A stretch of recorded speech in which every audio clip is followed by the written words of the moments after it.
I am the director of a research center in the state of North Carolina in the US that's called the Center for Literacy and Disability Studies.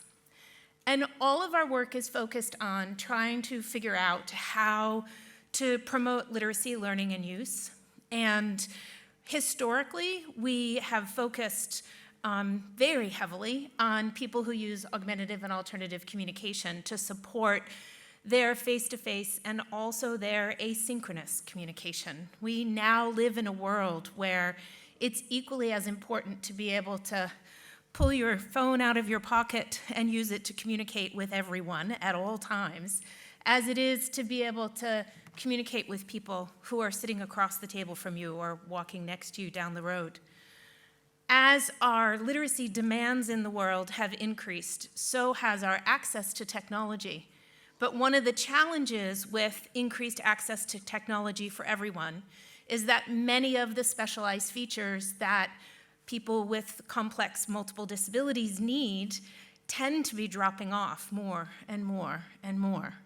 And I fear that we're going to end up with many people whose devices are 10 and 15 years old and they start dying and they can't get the new features that they need. Or the old features that they're used to on the new devices. And I think all of that's just going to continue to increase the need for literacy. I also want to be very clear that when I'm using the word literacy, I use a ridiculously narrow definition of it.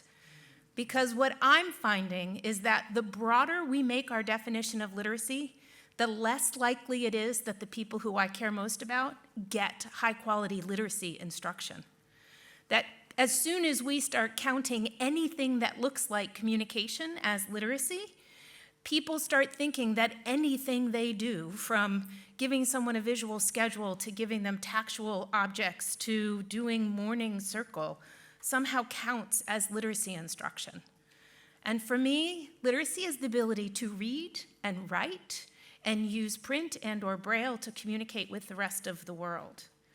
And at the Center for Literacy and Disability Studies, much thanks to my colleagues through the years, most of you are familiar with the names David Copenhaver and David Yoder, Jim Cunningham, Penny Hatch, Sally Clendon, Gretchen Hanser. It's a very long list. But what we keep doing is pushing the envelope in order to demonstrate that all means all. And we don't mean almost all, we mean all. We've got to stop thinking that somehow there's a group of people who have needs that are so complex that we shouldn't think of literacy as a long-term goal for them. All means all. So for me, there's an important story behind all of this because literacy found me, I didn't find it. I was a classroom teacher in a special school in the mountains of New York State. So if you fly to New York City and get in your car, you have to drive really fast for 6 hours due north to get to the place where I was a teacher, still in the state of New York. And I taught children with very complex multiple disabilities at a time when augmentative communication was just beginning to be a thing that you could actually find in any schools, anywhere. And ended up with a group of children who were readers and writers and communicators despite what everybody else thought was possible. And after my 5th year of teaching, I met David Copenhaver.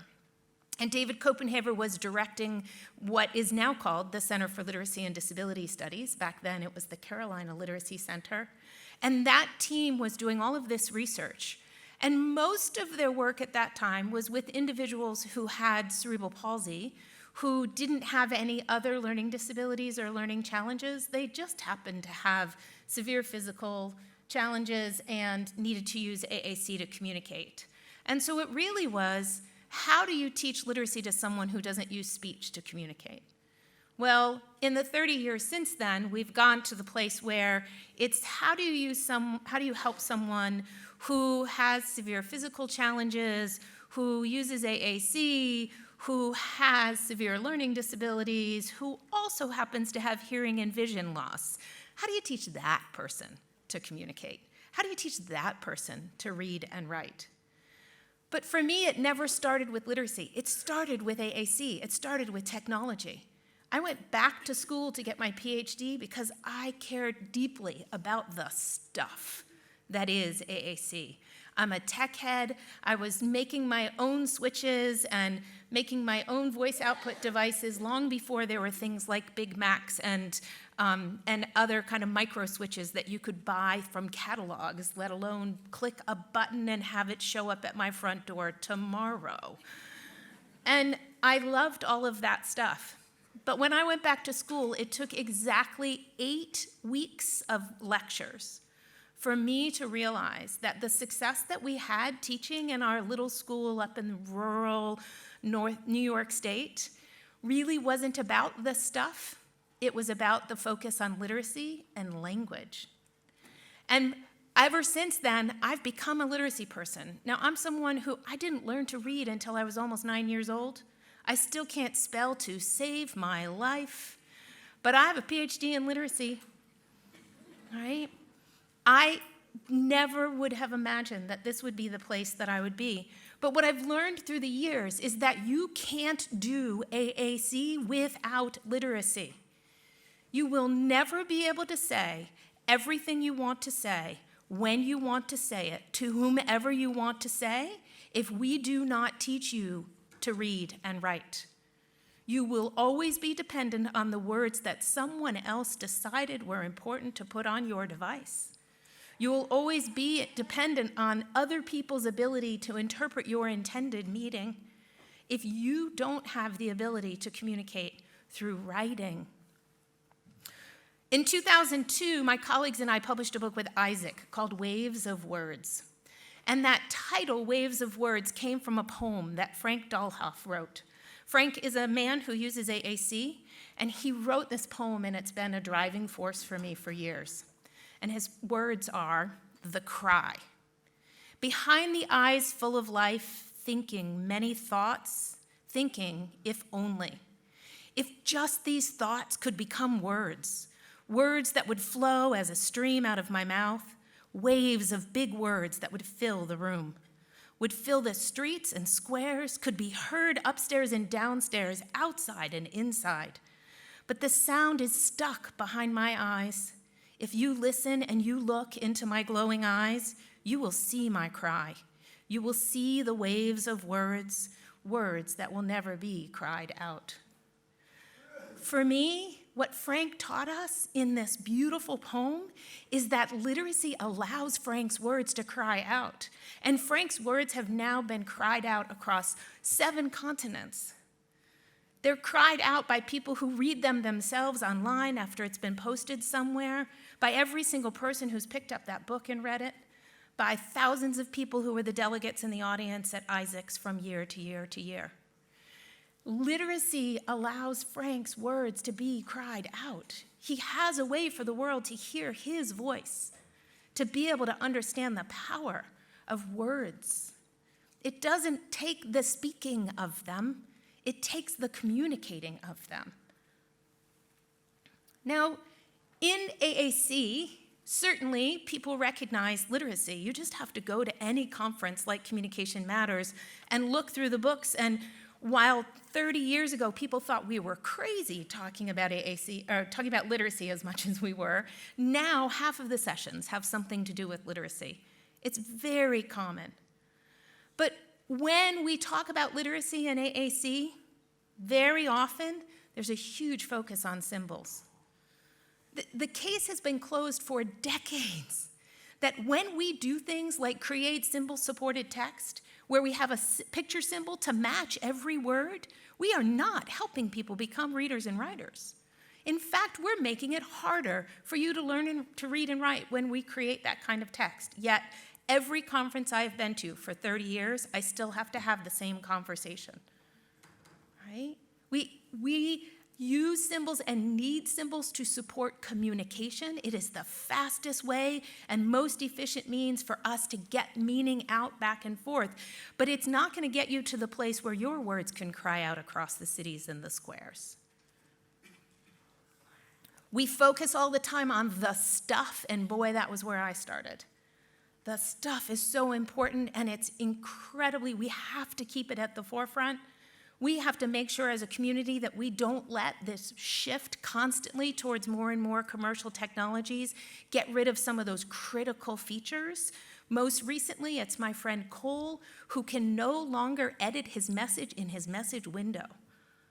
After 15 years of always being able to make quick edits in the message window after he's constructed the message, there's not a device he can get anymore that has the features he needs that allows him to do that.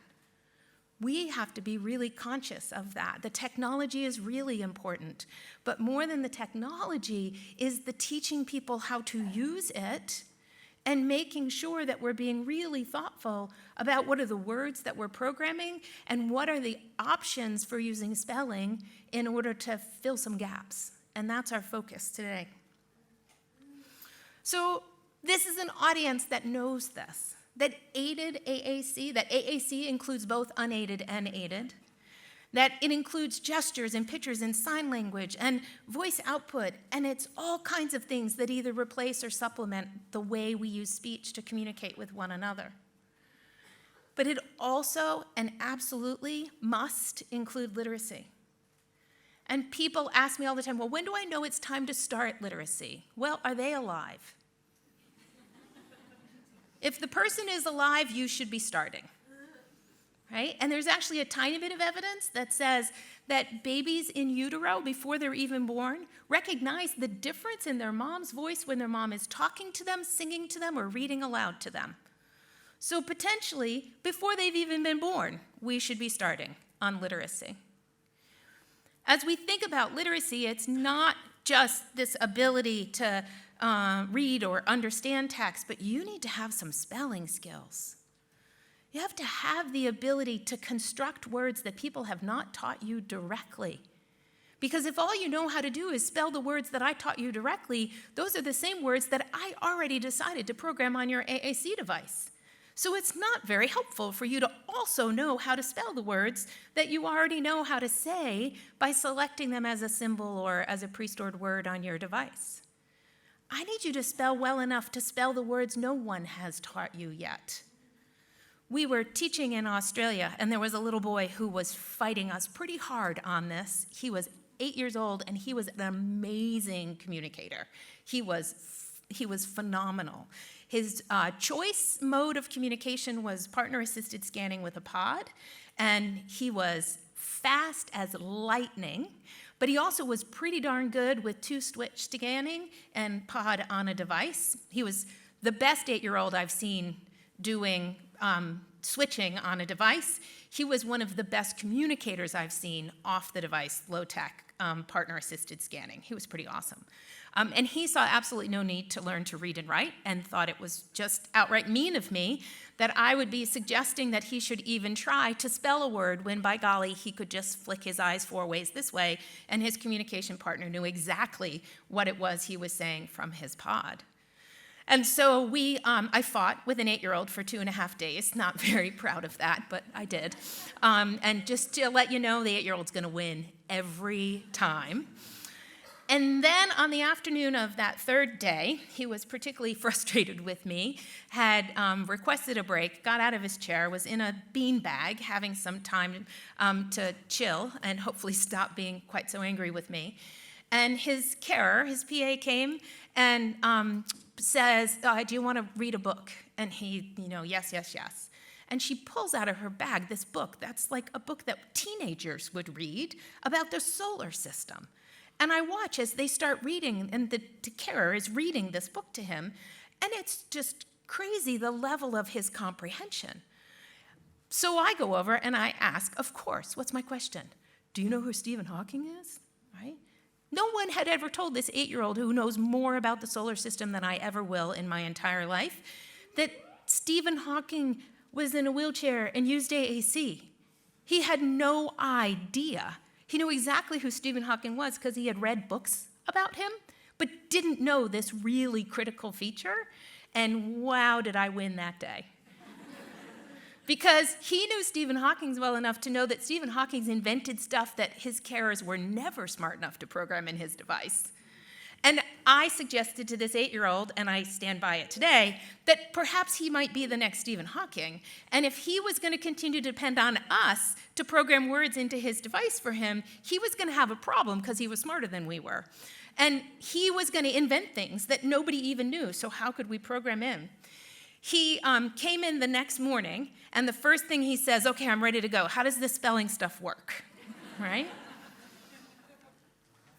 We have got to keep this at the forefront. When we do all kinds of things to help people get that early start, where we have them start writing, we think we're helping by, oh, well, use the words and symbols in your device to compose something, right? Anytime someone is using pre-stored stuff when they don't know how to write using letters yet, you're making it harder for them eventually to learn how to write using letters.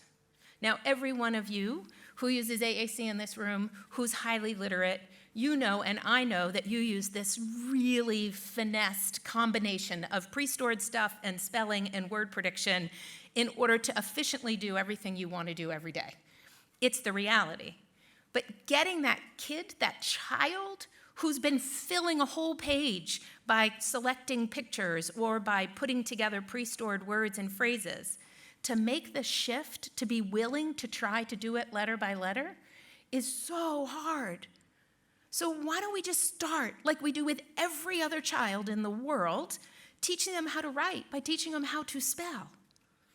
And it will take longer. Of course it's going to take longer. Everything takes longer. It's not a bad thing. It just is a real thing.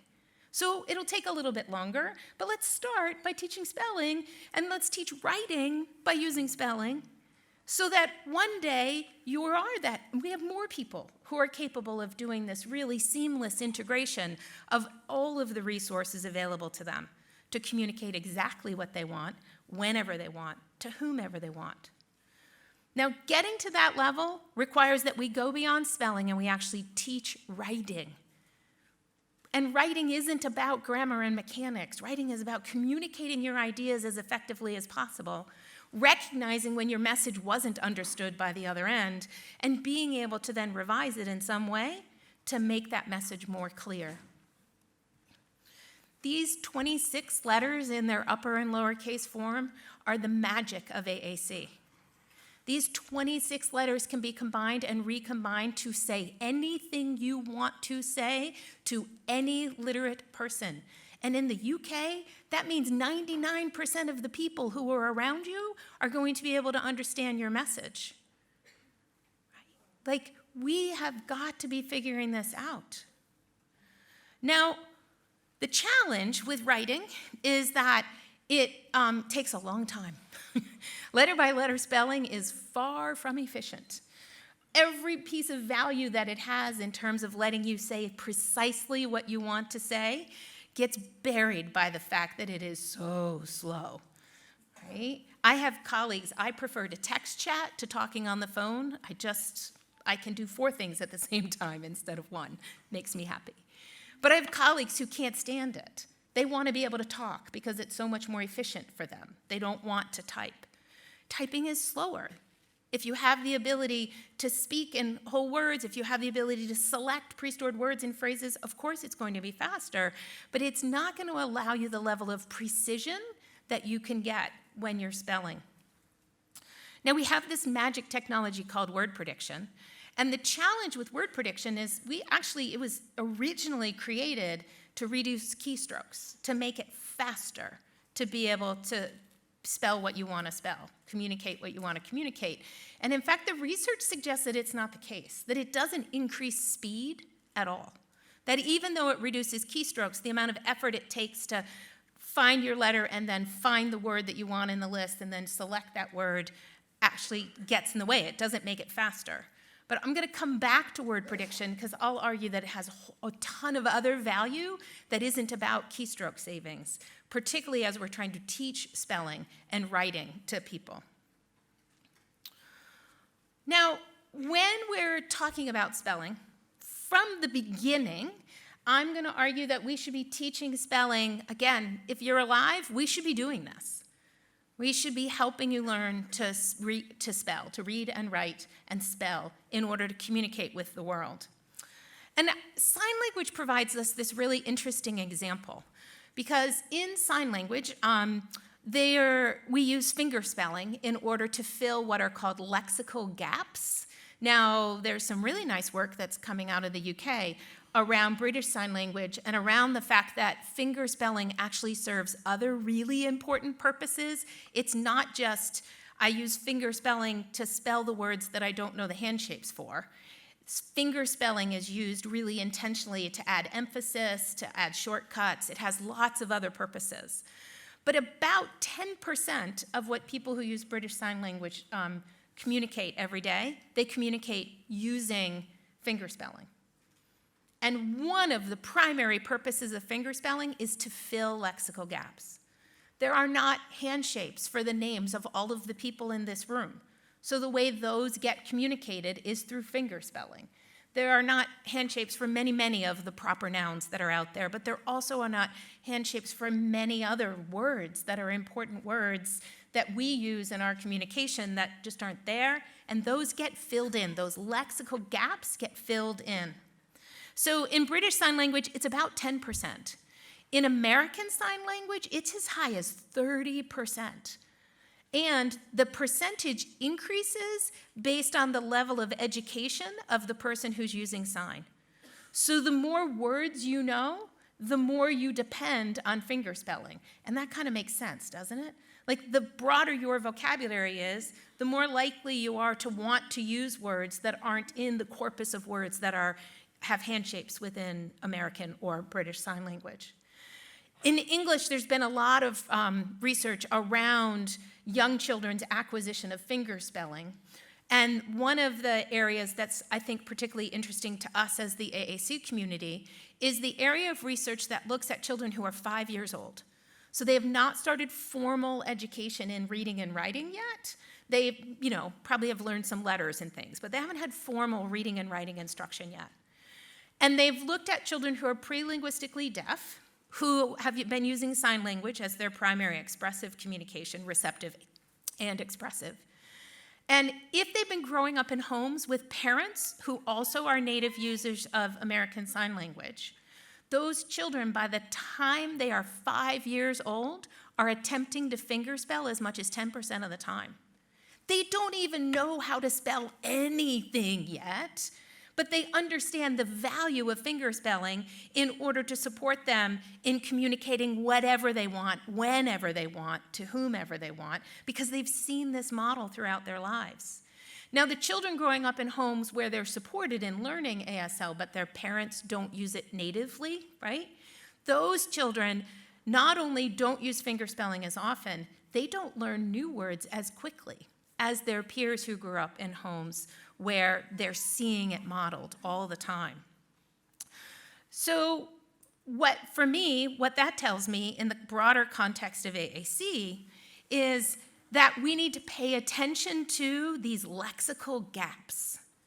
What I find in schools where I do most of our research is that there tends to be a one-to-one match between the words that we're teaching children receptively and the words we're putting on their devices expressively. So people are trying to think about, how do I program this week's new vocabulary onto the child's device, with this idea that somehow they have to be able to say every new word, expressively communicate every new word that we're teaching. I don't think we're helping kids by doing that. Everyone, all children and as adults, we have huge lexical gaps. The number of words that I understand receptively, probably tenfold beyond the words that I use day to day in my expressive communication.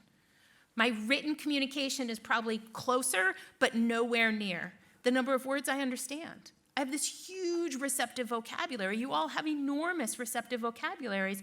You don't use those words every day in your communication. But you have the ability to say those words, pull them out when you need them.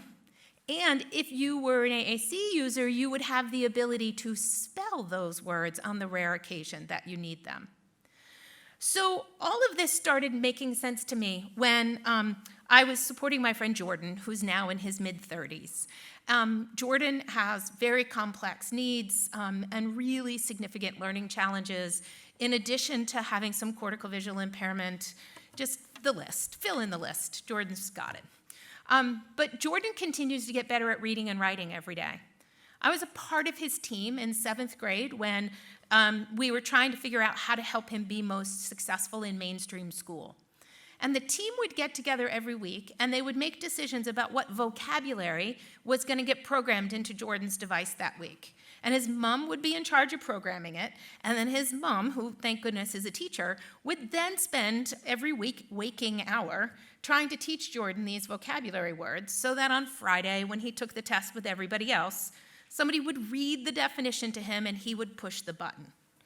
It all seemed like it was such a great idea. We had this beautiful data that he was learning these words every week. Jordan was doing really well on his quizzes every Friday.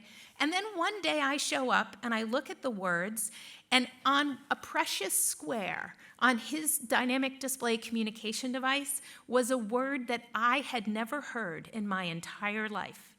I had a Ph.D. in literacy. I at that point read and wrote voraciously. And here's this word, escarpment, and it's on Jordan's device. And I'm thinking, if I don't know this word, exactly how important it is it to have it programmed onto his device to be able to say, right? Now, for those of you who aren't familiar with the word escarpment, I'm going to hope there's at least a few of you. This is an escarpment that's in Northumberland, and apparently it's very important because Hadrian's Wall goes across the top of it. This is an escarpment. It's a steep cliff. It also is used to describe sort of an empty moat around a castle. It's protecting a fortress. But in the case of North Carolina, we have like 4 escarpments in the entire state. And so it was in his 7th grade North Carolina book, and everybody thought it was important for him to learn. And I'm going to suggest, really? Is that really the word that we should have him focused on? Now, children, school-age children, learn more than 3,000 new words every single year. This isn't like the best and brightest. This is just children. When they go to school, acquire about 3,000 new words every year. Our most robust, beautifully organized, incredible AAC systems have somewhere around 8,000 words in them. How in the world do we ever expect, if every word we're teaching children receptively, we expect them to be able to say? We need to stop this idea that we're going to program words onto kids' devices to make sure they can say every new word we're teaching them, because we're keeping them from learning the thousands of words they should be learning. Let's teach those thousands of words receptively. Let's make sure they're learning. They're getting tons of opportunities to read themselves and listen to other people read and learn about the world and acquire this enormous receptive vocabulary, while we're teaching them to communicate as effectively as we can, given whatever communication system that they have available to them. And let's every day teach reading and writing so that one day the kid can spell any word that they want to in order to close that lexical gap as needed. Let's make sure that we've taught as much language as possible so they've got something to write about when we get to the place that they actually know how to spell well enough to be able to use it to communicate. This receptive, expressive gap is not something we should be afraid of. It's something we should build. But while we're building that gap, while we're building as much receptive language as we possibly can, while we're thinking about 3,000 new words every year, at the same time, what are we doing to make sure that one day this individual has the ability to close that gap using writing and spelling? So one of the things it takes is we must start adding alphabet into our aided language input. When we have something we want to say, and that word is not available for us to model using the child system, the adult system, we should be going to the spelling page and we should be providing some modeling around using spelling to be able to fill those gaps. And if it's an individual who isn't literate at all yet, who might still be learning letters and letter names and letter sounds, why then we might just do some first letter cueing. We might say, I'm thinking about that word butterfly right now, and I don't know where it is, but I can go to your alphabet page, and I can type that B, and I can go to your animals, and I can say insect, right? I can get close. I can help the world have a clue.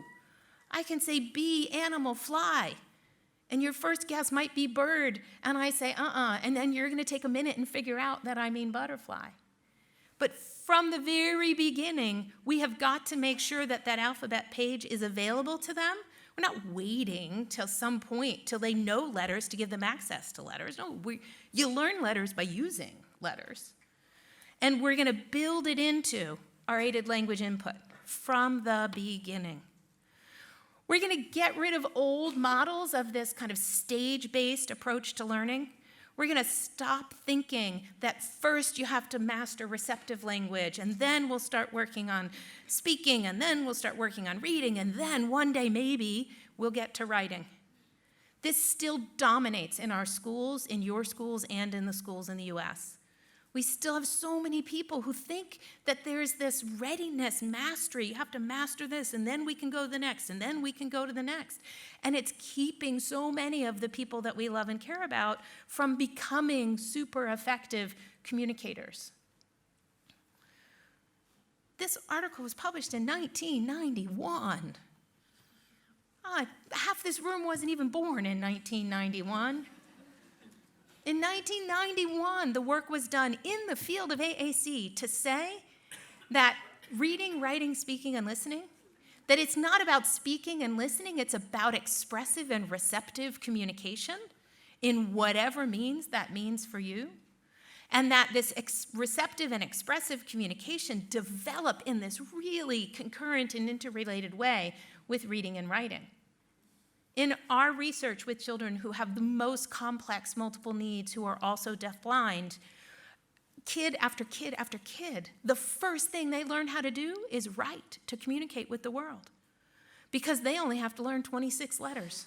And it's a whole lot easier. 26 letters that are, particularly in their uppercase form, are so distinct from one another that we're teaching kids who people think there's no way they could possibly learn, teenagers and young adults who've had a lifespan of not being able to visually deal with symbols in any format, who we introduce uppercase letters of the alphabet with some really nice contrast, simple color contrast, and they're learning the letters and they're learning to use them in order to communicate with the world.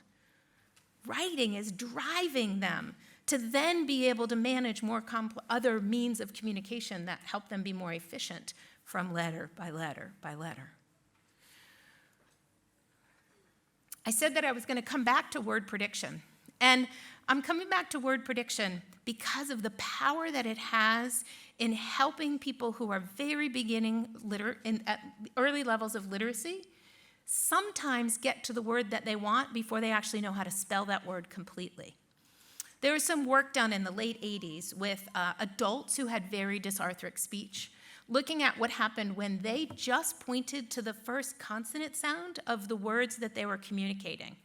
And their intelligibility with unfamiliar listeners increased tenfold. Like, it was this enormous increase, up to intelligibility rates somewhere in the high 80s for people whose typical intelligibility was around 50, 60%, right? So a big change just by pointing to the first letter of the words they were trying to communicate while they were trying to communicate.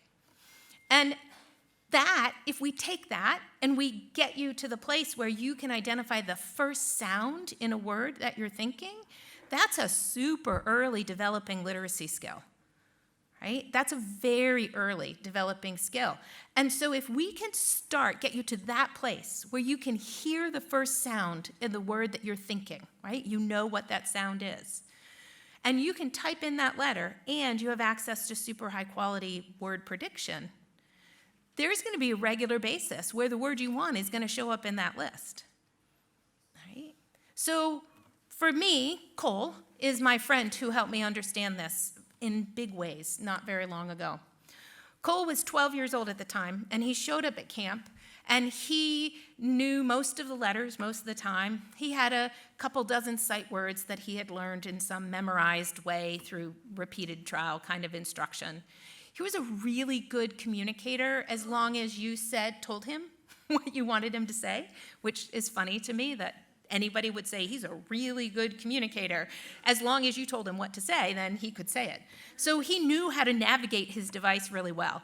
But he actually had a carer following him around at school who they had legislated the number of times that he had to communicate during each one of his lessons in the day. And so he only used the device when someone was counting so that it would get checked off and he could stop having to communicate. It was crazy. So he comes to camp, and we do some assessments, and he's emerging. He's a beginner. He doesn't know a whole lot, and he is very unlikely to ever go to his alphabet page in order to try to spell. When he did go to his alphabet page, it wasn't very helpful because it only had 4 locations on it, and it was set to guess high-frequency words. So he goes to that page and he wants to get started, and the first thing it's doing is predicting 4 words that are on his core page, on his home page of his device. Why in the world would he bother going to an alphabet page that he doesn't really understand very well in order to get words that are already available to him in this system that he knows really well, right? There was no way. But for us, our bias was he doesn't read and write well enough for us to try to provide him with more sophisticated word prediction. Well, thank goodness Cole is smarter than we are. And Cole was listening while his friend Ben, who is highly literate, but who is very resistant to change. He doesn't like things to change. He likes things to stay exactly the way they are. And Ben's AAC system was set up with 6 words that it would predict, but Ben was highly literate, and it was going to help him be more efficient as a direct selector to be able to get up to 9, which was the maximum his system would let. And we were trying to convince him to let us change it to 9, and he was completely not interested. But Cole is sitting there, and next thing I know, Cole, who doesn't independently using his device at that point, goes into his device and says, I want 9, right? Like, oh, yeah, maybe that would help, wouldn't it? And so we changed Cole's to 9 because he asked us to change it to 9. And Cole that day started using word prediction to support his communication. Now, Cole didn't know all of the letters, and he definitely didn't know all the letter sounds, but he knew enough of them that it helped fill a couple of lexical gaps while he was at camp in order to be able to go to that page and type what he thought was the first sound of that word, and then have 9 that he could preview. Now, Cole's the kid who at that point had a device where he could choose it and then listen to it, and if it wasn't what he wanted, he could edit it right? It was beautiful. He's lost that ability now on his new device, which is a little frustrating. But now, thank goodness, he's much more literate, so he can learn some new strategies. So we want to be maximizing. We want to be adding spelling as part of what we're doing in our aided language input. Think about all of the teachers, the classroom teachers out there, who one of their big problems when we start explaining aided language input to them is, what do I do when the word I want isn't there? What do I do if I can't find the word I want? Now, any teacher in the planet, if you said, how about if you click on this ABC button and you go to the alphabet page and you just type the first letter of the word you want, right? You've just solved the problem for so many teachers who are not following through with aided language input because they can't do the problem solving of what do I do when the word I want isn't there.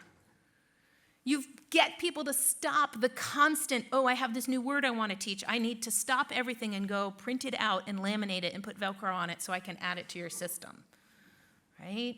Oh, we have to make this list so that once a quarter when the AAC specialist comes in, they know how to program all the vocabulary we need next term. No, let's use spelling as the way we fill in those gaps. Let's model it in the same way that we model everything else that we do. Let's give the learners that we're working with the same opportunity that those children who are growing up in homes where they see models of sign language plus fingerspelling every day begin to use fingerspelling before they can read and write anything. So how do you teach this? Now, it's a keynote. I don't have a ton of time to tell you the how-to, but I'm going to give you some taste of the how-to. Because first thing we have to do is we have to build alphabet knowledge. And I know in the UK, there is a tradition of always teaching letter sounds instead of letter names. And in the US, I think it came over from y'all, we have had a recent influx of phonetic programmed keyboards that when you touch a letter, it doesn't say the letter name, it says the letter sound. Here's the problem with that. It's one of those strategies that looks like it's working right now. In the US, we have this big clearinghouse called the What Works Clearinghouse that our federal government funded. And I want to start the what looks like it's working right now clearinghouse. Because we have a lot of practices that we do that today help the kid that actually get in the way tomorrow. And I think we need to switch that. I think we need to be really patient today and not expect that the things that learners are going to produce today to be perfect, and make decisions today that increase their success tomorrow, whenever tomorrow happens to be. So phonetic keyboards are one of those things. They're very helpful, helping kids learn phonological and phonemic awareness, and helping them learn how to spell single-syllable, phonetically regular words. But as soon as kids can spell cat and sit, those phonetic keyboards start getting in the way. They're giving them sound-based input that doesn't match the words they're trying to spell. And so one of the things that we have to do in AAC is we have to go beyond teaching letter sounds. Letter names are important if you use an AAC device. The other piece is, no matter how good you are at saying those sounds, every time you say the sound, you add a schwa to it. You can't not do it. And so it isn't an exact representation of the sound that kids need in order to then make the words. So you can use that phonetic keyboard, but you got to be watching your data and look for that child beginning to read and spell. And when they're finally cracking that code, you got to turn off that phonetic output that the keyboard is getting them, because it gets in the way after you get to that really simple consonant, vowel, consonant level. So it is one of those things that looks like it's really helpful right now that gets in the way. So I know y'all know lots of kids who got stuck at that place. They were doing great guns, they were doing really well, and then they got stuck. And a lot of kids are getting stuck because of a system we put in place because it looked like it was really helping them, and it was helping them get started. And so either we need to make the shift from the beginning, or we need to be ready to make the shift as kids start understanding letter-sound relationships and using them, so that we're not giving them input from a sound that isn't the sound that they need when it goes together, right? In English, we have all of these rhymes, R-I-M-E-S, and morphemes, where letters don't carry the same sound as they do when they're isolated.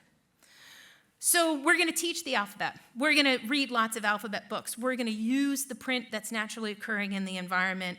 We're going to come up with every possible game we can come up with letter shapes.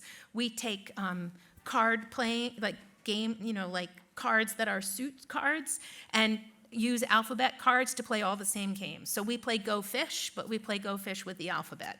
We play a game called Slap Jack, where you're putting down the words, and when it gets to the jack, you slap it, but we just decide it's going to be Slap F, right? And when the F comes down, you slap it, and you get all those cards. All of the card games that you would know, we can play those card games. If you're working with very young children, it's so easy to find a bazillion apps and other things for them to play. And the thing that I want to caution you about is, if you're going to use technology, make sure that you use a variety of games, not just one, right? If you use just one, promise you kids are paying attention to the wrong thing, right? We're going to explicitly reference letter names and sounds in shared reading and writing. We're going to begin writing as a means of teaching the letters. We have to get kids having access to the alphabet today. And we're going to model the use of first letter cueing in the same way that we use aided language input throughout our day. As students begin to know most letters most of the time, they have a means of communication and interaction, and they're engaged with us during literacy. You got those three things? Most letters most of the time, a means of communication and interaction, and they can stay engaged with us, right? We're not having to promise them a carrot when they get done in order to do, they're interested in doing this because they're interested in this, not because it's going to get them that, right? So we got to fade that before we can really begin doing conventional comprehensive instruction. When we do get to the place that we can start teaching decoding and spelling, I'm a big fan of very systematic approaches, but I have yet to see a single research study that says we can take a synthetic approach with children who use AAC. There are a number of studies that have been published, and if you look very carefully at what the outcomes are, what has happened is kids have learned first letter, sound, right? That's the only generalization, is they can use the sounds that they were taught to give you the first letter of other words, and they've learned to read the words that they were taught. They haven't learned decoding, which means you can read words I didn't teach you. And most of the time that happens because in the intervention, the child is, or the adult, the student, is looking at the word while the teacher is saying and blending the sounds. And so over and over again, I'm showing you k-at, cat, k-at, cat. But really, it's just sight word instruction for you, because 50 times I just said cat, cat, cat. And we've known for decades that we can teach sight words to anybody. The problem is that when we teach sight words as whole words, it doesn't help you become a reader and a writer in the long run. It doesn't help. We have got to be teaching decoding. We've got to teach you skills to figure out the words that you don't know. So we use two other research-based approaches that are not classic synthetic phonics approaches. The first is making words, which I think is a synthetic approach. It's just a spelling-based approach because we can't hear our learners make errors to know what we need to do differently.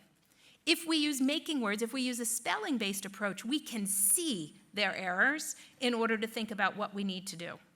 And we combine that with an onset rhyme keyword approach. So in making words, we start with a set of 5 or 6 letters. When we get started, we only have one vowel. And we stick with sets of letters that have only one vowel until the learner is consistently putting the vowel in the right place. As soon as they're consistently putting the vowel in the right place, then we can start teaching them to make a choice of which vowel they need. But first, figure out where it goes. Those of you who use word prediction a lot know that word prediction cares a whole lot more that you put a vowel in than that you put the right vowel in. Right? You just need to know where one goes, and word prediction can help you figure out the rest of it. So we're going to then guide students through making the 1, 2, 3, 4-letter words and keep going beyond that by systematically changing just one letter. What we've learned through the years is that we want to help learners make words during instruction that are no more than 2 letters longer than the words they can read and spell right now. So if we look at their writing on a day-to-day basis and the only words they're spelling that we can read are I and then our making words lessons are going to stop with 3-letter words. When they start getting is and it correct in their writing, then we can go to 4-letter words. When they start getting cat and sat correct, then we can go to 5-letter words. Right? So we use their spelling, their writing day to day, to help us know how to shift our making words instruction. So here's an example of a lesson which is 5 letters, 1 vowel, and we're going to use these to make the words a and then as, at, and then tan, and, right? When I'm working with a student who has any sort of visual impairment, particularly when it's a cortical visual impairment, I'm almost always using uppercase letters during making words in order to provide maximum visual distinction between those letters, right? And so it just takes away one of the balls they have to juggle while they're doing this work to be using only uppercase when I have a known vision issue. So after building the words, we then do an activity that's called word sort. And in word sort, we take the words that I collected on the left-hand side, and I ask her to identify all of the words that have the AN spelling pattern. I might also say, can you find all the words you made that have just 3 letters? Can you find all the words you made that have the AT at the end of them, right? Whatever the patterns are, I want to get kids looking back at those patterns in order to then find the words that share those patterns. The last step that I'm going to do is we're going to do a transfer step. And in the transfer step is when Sarah's now going to use her device. And I asked Sarah to take the words that we used and use those words to try to spell words we did not use in the lesson. Every single day, we're teaching generalization. Every day, we're making sure that the learner understands that what we're doing today isn't about you mastering the words I'm teaching you today. It's about you understanding more about reading and spelling so you can use the words we made today in order to read and spell other words. Making words should be super high success. You've structured it in a way that you're working on words that the learner is very capable with this guidance and support to be able to make those words day in and day out. It's then using that to be able to read and spell other words in this transfer step. So Sarah goes onto her device and uses her device to be able to read and spell other words that have the same spelling pattern as the words that we were making in the lesson. If you Google making words, you will find thousands of resources for you. It's a fairly common strategy. Tomorrow, there's a session on a particular application of making words called Literacy Through Unity. And there also is a session tomorrow that Maureen Donnelly and I are doing on conventional literacy, where we're talking about another software called Reading Avenue that also has making words in it. So there are things that you can see that are in the exhibit hall that will help you learn more about it. There are others too. The second half of what we do is a keyword strategy. And in the keyword strategy, we're going to teach a set of real words that have the most common spelling patterns in written English. These spelling patterns are called phonograms or rhymes, R-I-M-E-S, not rhyming, but rhymes. And there are these 37. And if you can learn a single word for each of that represents each one of these, and then I can teach you the strategy to replace the onset, the consonant that's at the beginning, you'll be able to read and spell more than 500 words. It's an incredibly powerful, very quick approach to get people moving forward and being more successful. If you have a learner that you're working with who already has a handful of sight words that they know how to read, you could choose keywords like CAN for can, or IT could be your keyword for it.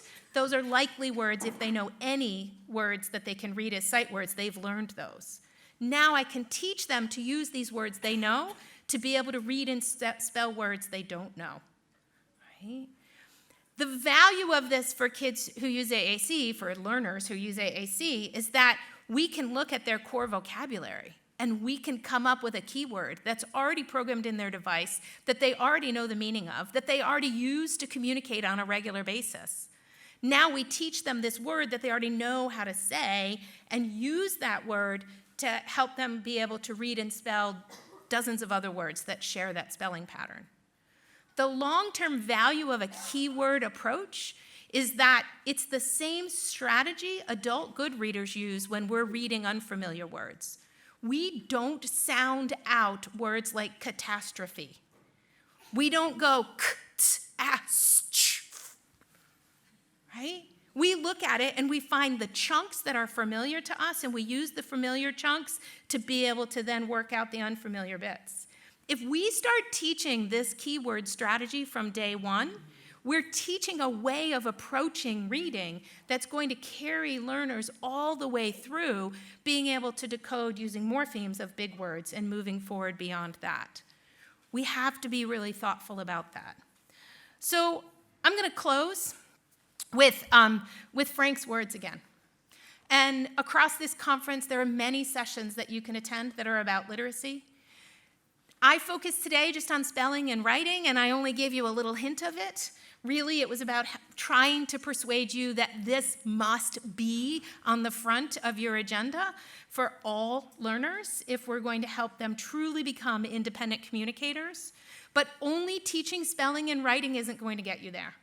You have to be providing comprehensive instruction that addresses reading, writing, and speaking and listening every day. It all has to be happening. We can't just teach spelling and think that's going to take care of the problem. If we want everyone to have these waves of words, They have to be able to spell. But spelling's only going to happen if it's happening in the context of this larger, comprehensive instruction. Thank you very much.